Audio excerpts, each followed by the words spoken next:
నమస్తే STV news కి స్వాగతం.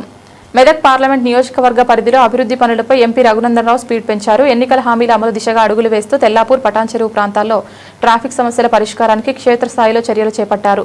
కొత్త రైల్వే అండర్ బ్రిడ్జ్లతో పాటు కొత్త కనెక్టివిటీ అధికారులతో చర్చలు జరుపుతున్నారు. ఎన్నికల హామీల అమలుపై మెదక్ ఎంపీ మాధవనేని రఘునందన్ రావు ప్రత్యేక దృష్టి సారించారు. ముఖ్యంగా తెల్లాపూర్ ప్రాంతవాసుల చిరకాల కోరికైన ట్రాఫిక్ సమస్య పరిష్కారానికి శ్రీకారం చుట్టారు. బీహెచ్ఎల్ ఎంఐజీ సొసైటీ నుంచి సాయిబాబా ఆలయం వెళ్లే మార్గంలో ప్రస్తుతం ఉన్న అండర్ బ్రిడ్జ్ సరిపోకపోవడంతో రైల్వే అధికారులతో చర్చించి కొత్త ఆర్యూబీను అధికారికంగా మంజూరు చేయించారు. ఈ మేరకు రోడ్డు విస్తరణ కోసం స్థానికులు కలిసి వారిని ఒప్పించడంలో ఎంపీ విజయవంతమయ్యారు. మరోవైపు తెల్లాపూర్ ఎంఐజీ నుంచి RR7 ప్రాంతానికి కనెక్టివిటీ పెంచేలా కొత్త రైల్వే ఫుట్ బ్రిడ్జ్ ఏర్పాటు చేయాలని నిర్ణయించారు. అలాగే ప్రస్తుతం తెల్లాపూర్ వరకు మాత్రమే నిర్మిస్తున్న రైళ్లను ఈదురు నాగులపల్లి వరకు విస్తరించే అంశంపై దక్షిణ మధ్య రైల్వే జీఎంతో త్వరలోనే ఎంపీ భేటీ కానున్నారు. మీడియా మిత్రులకు నమస్కారం.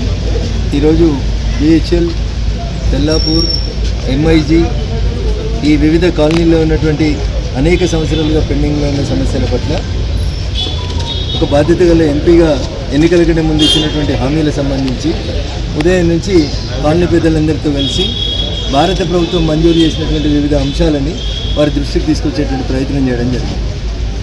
బీహెచ్ఎల్ ఎంఐజీ సొసైటీ నుంచి తెల్లాపూర్ సాయిబాబా గుడి వైపుకి వెళ్ళేటువంటి దారిలో ఇప్పుడు ఉన్నటువంటి ఆర్యూబీ ట్రాఫిక్ అవసరాలను తీర్చే రీతిలో లేదు కాబట్టి కొత్తగా ఒక భారత ప్రభుత్వం ద్వారా ఒక ఆర్యూబీని రైల్వే శాఖ ఆధ్వర్యంలో నిర్మించడానికి అధికారికమైనటువంటి మంజూరీ తీసుకొని రావడం జరిగింది. గౌరవ మంత్రి సోమన్న గారు అధికారికంగా ఇక్కడ ఆర్ఓబీని మంజూరు చేస్తూ అధికారికంగా ఉత్తర్వులు జారీ చేయడం జరిగింది.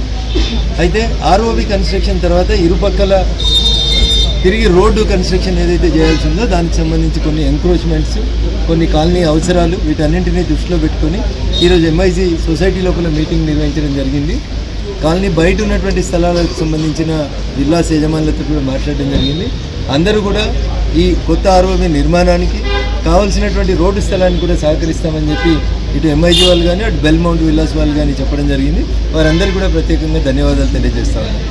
సాధ్యమైనంత త్వరగా ఈ ఆర్యూబీ కన్స్ట్రక్షన్ పనులని ప్రారంభిస్తామని చెప్పి కూడా ఈ ప్రాంత ప్రజలకి గెలిచినటువంటి ఎంపీగా వారికి అందరికీ కూడా సవినయంగా ఈ సందర్భంగా తెలియజేస్తాం. ఇకపోతే ఈ ప్రాంతంలో ఉన్నటువంటి సమస్యలు, ట్రాఫిక్ అవసరాలు, తెల్లాపూర్ రైల్వే స్టేషన్కి సంబంధించిన సమస్యల విషయానికి వచ్చినప్పుడు ఎంఐజీ నుంచి RR7 వైపు నడవడానికి ఎట్లాంటి కనెక్టివిటీ లేదు కాబట్టి ఒక రైల్వే ఫుట్ ఓవర్ బ్రిడ్జిని, అదే రకంగా తెల్లాపూర్లో ఆగుతున్నటువంటి MMTS రైల్ని ఈదుల్నాగులపల్లి వరకు ఎక్స్టెన్షన్ చేయడం కోసమని సౌత్ సెంట్రల్ రైల్వే జీఎం గారితో ఒక అధికారికమైనటువంటి సమావేశం, దాంతోపాటు నేషనల్ హైవే పటాన్చెరువు ఇక్రిసాట్ వద్ద ఉన్నటువంటి నేషనల్ హైవే నెంబర్ 9 దగ్గర నుంచి మొదలుకుంటే RR7 వరకు ఈఎస్ఐ హాస్పిటల్ ముందు నుంచి అన్నమయ్య కాలనీ పక్క నుంచి తెల్లాపూర్ మున్సిపల్ కొత్త కార్యాలయం వరకు ఒక నూతన రోడ్డు ఏర్పాటు కోసం అని చెప్పి కూడా అటు GHMC, ఇటు BHEL, ఇటు తెల్లాపూర్ మున్సిపల్కి సంబంధించినటువంటి అధికారులతో కోఆర్డినేట్ చేస్తూ ఉన్నాం. సాధ్యమైనంత తొందరగా ఆ రోడ్డు పనులు ప్రారంభించి ఈ ప్రాంతంలో ఉన్నటువంటి ట్రాఫిక్ సమస్యకి శాశ్వత పరిష్కారం చూపించాలని ప్రయత్నం చేస్తాం. Thank you.